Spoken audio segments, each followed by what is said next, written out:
Okay, let's talk about Abandonware. I have my fresh cup and I'm ready to go. If you're still watching at this point, well done for sticking through. That was a long old slog on the cables there. So yeah, thanks for listening.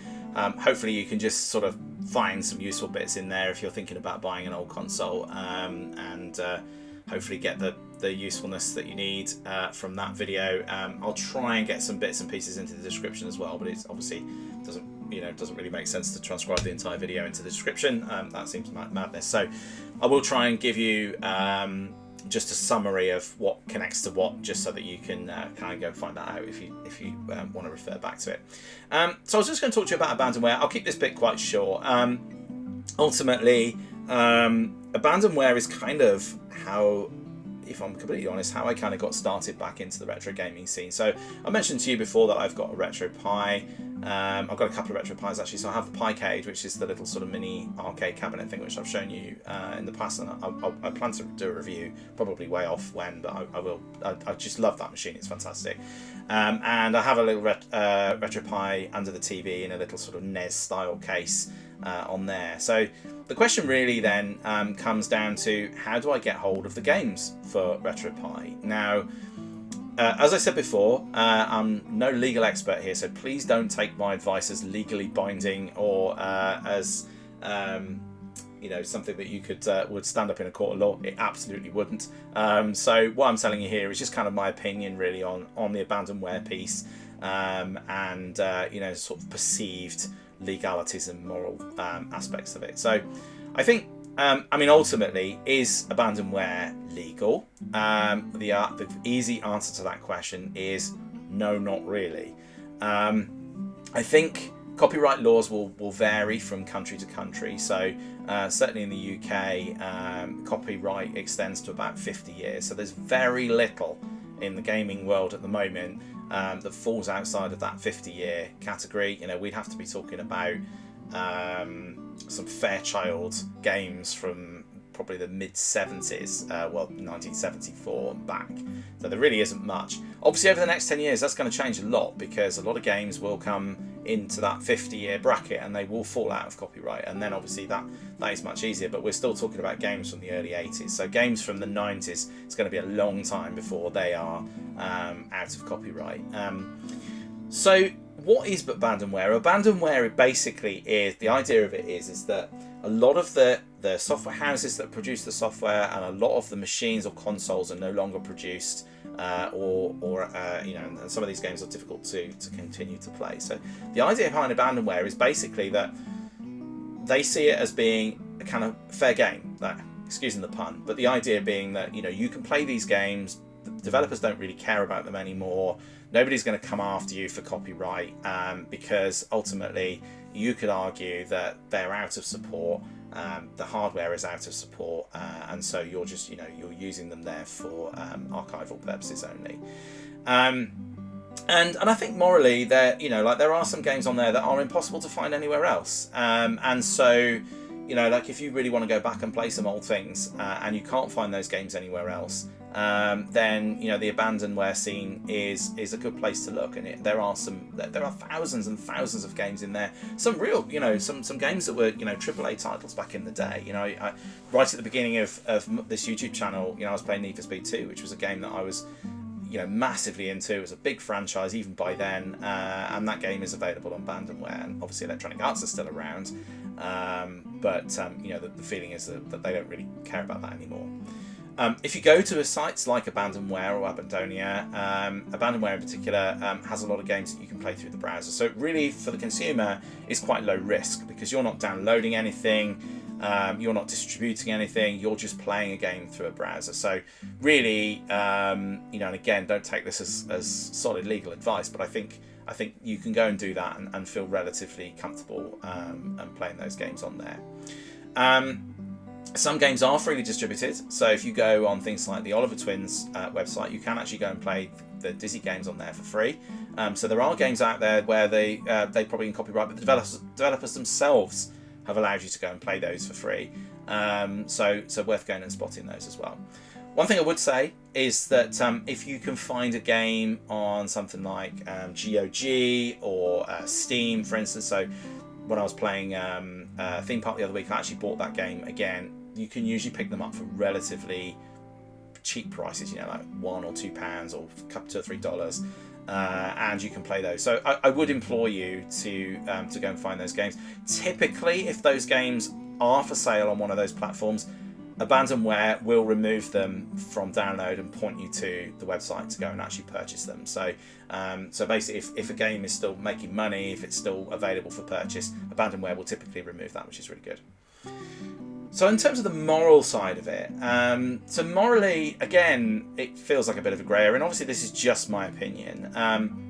One of the things that I've been trying to do as I've started this channel is to make sure that any of the games that I'm reviewing on my channel are either games that I've bought through Steam, as I mentioned before, or games that I actually own on the console. So I'll typically go out and find, if I want to review a particular game, I'll typically go out and find that game somewhere. So Xenon 2, for instance, I have that on the Evercade.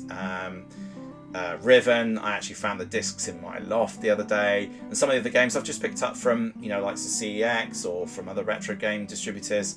And so I'm trying to do that, and even if ultimately I can't get that original copy of the game working, so with Xenon 2, for instance, I could not get Xenon 2 to work with the Evercade through my video capture card. It was too laggy, and it was a bit buggy, and it just wasn't working. So I've got a licensed copy of it. I went on to Abandonware, and actually the version that you see there is through DOSBox, and actually played through the browser. So that might be somewhat of a risky admission for me, but morally I see that as being, well, look, you know, I've paid money for a cartridge with Xenon 2 on it, so you know, I'm just for my videos, I'm using this version here because it's better. But you know, if I'm going to play Xenon 2, I'm going to play it on the Evercade on the device that has the license on it. So it's things like that where you've just kind of got to weigh up yourself about how you feel about these things. I think if you're downloading ROMs from other sites where they're just kind of freely available and those games are still available, so a lot of Nintendo games, for instance, that really is a grey area. There are, well, it's not even grey area, it's quite black and white.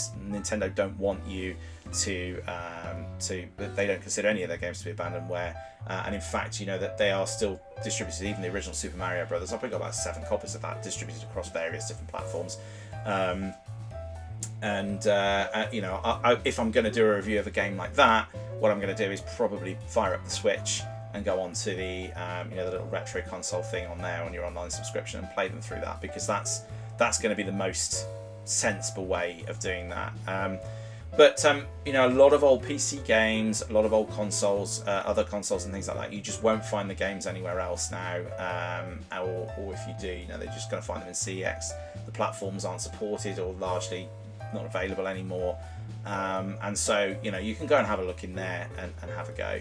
When it comes to Raspberry Pi, again, you know, just you're going to want to put a bunch of games on there. The nice thing about Raspberry Pi versus those sort of 30,000 games consoles, though, if you buy those consoles from Japan, from Far East, from China and places like that, not from Japan, you won't get them from Japan, you buy them from China, those sort of 30,000 games, 50,000 games, those kind of things, those will almost certainly not have any licensing on them. They'll either be a rubbish version of a game that's been made, the sort of a rip-off version of it, which will just be terrible, or it will be an unlicensed version of, you know, typically a lot of Nintendo games on there and Sonic and things like that. They won't be licensed, don't know where they've been made, don't know, you know, what the conditions are, all those kinds of things. I would just avoid them. You know, if you want to buy them as a gift or something, you know, fine. But personally, if you're worried about the moral implications, I would definitely avoid getting one of those. Raspberry Pi is obviously a legitimate piece of hardware. You know, it's a fantastic piece of hardware as well, British company as well. You can download the games that you own for that, or find them on Abandonware and download them.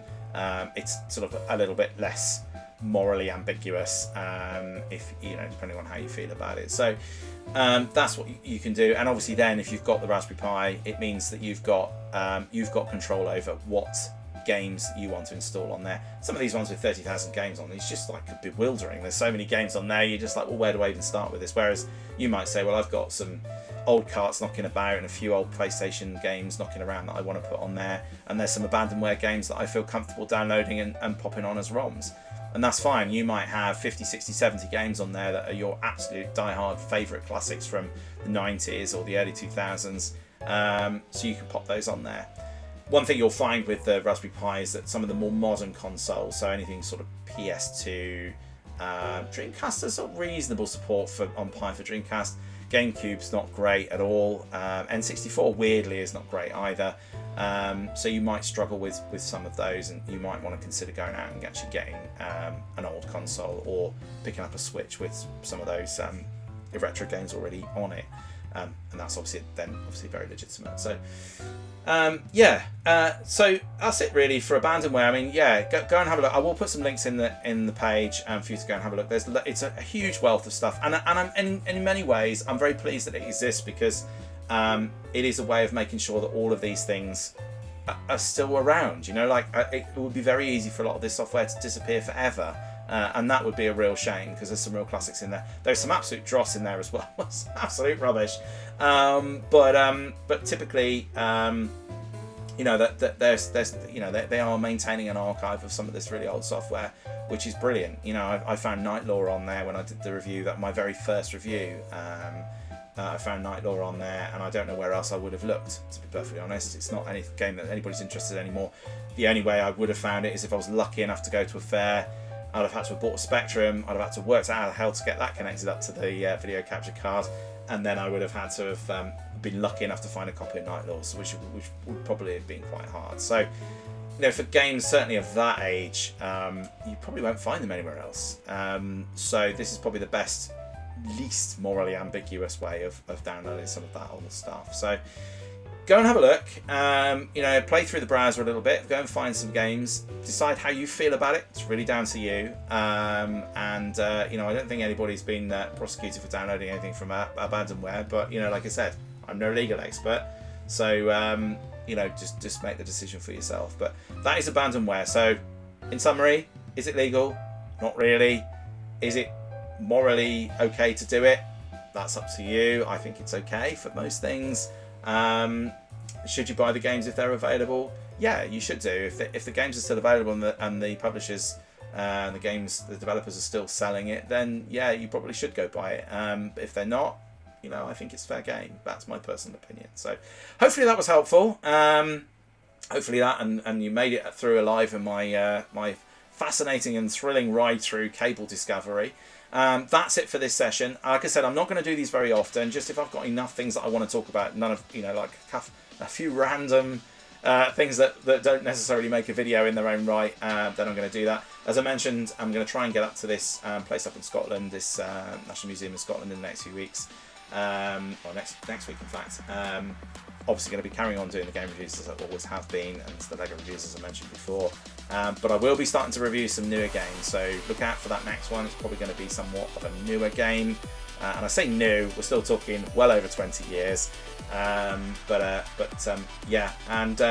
also going to start looking at, now I've got a decent collection of old consoles, I would like to do a bit of a console retrospective. Now obviously I have a finite number of consoles, so I'm probably going to try and spread that out a little bit. That's what's up and coming. So yes, please do like and subscribe. Thank you very much for watching. If you've made it this far, well done. Go and make yourself a cup of coffee or a cup of tea or whatever floats your boat. I will be back very soon. A normal service will be resumed very soon. Please do let me know your thoughts in the comments, or if you have any sort of further advice on the cabling thing. I am very new to this, so I apologise if any of that was wrong.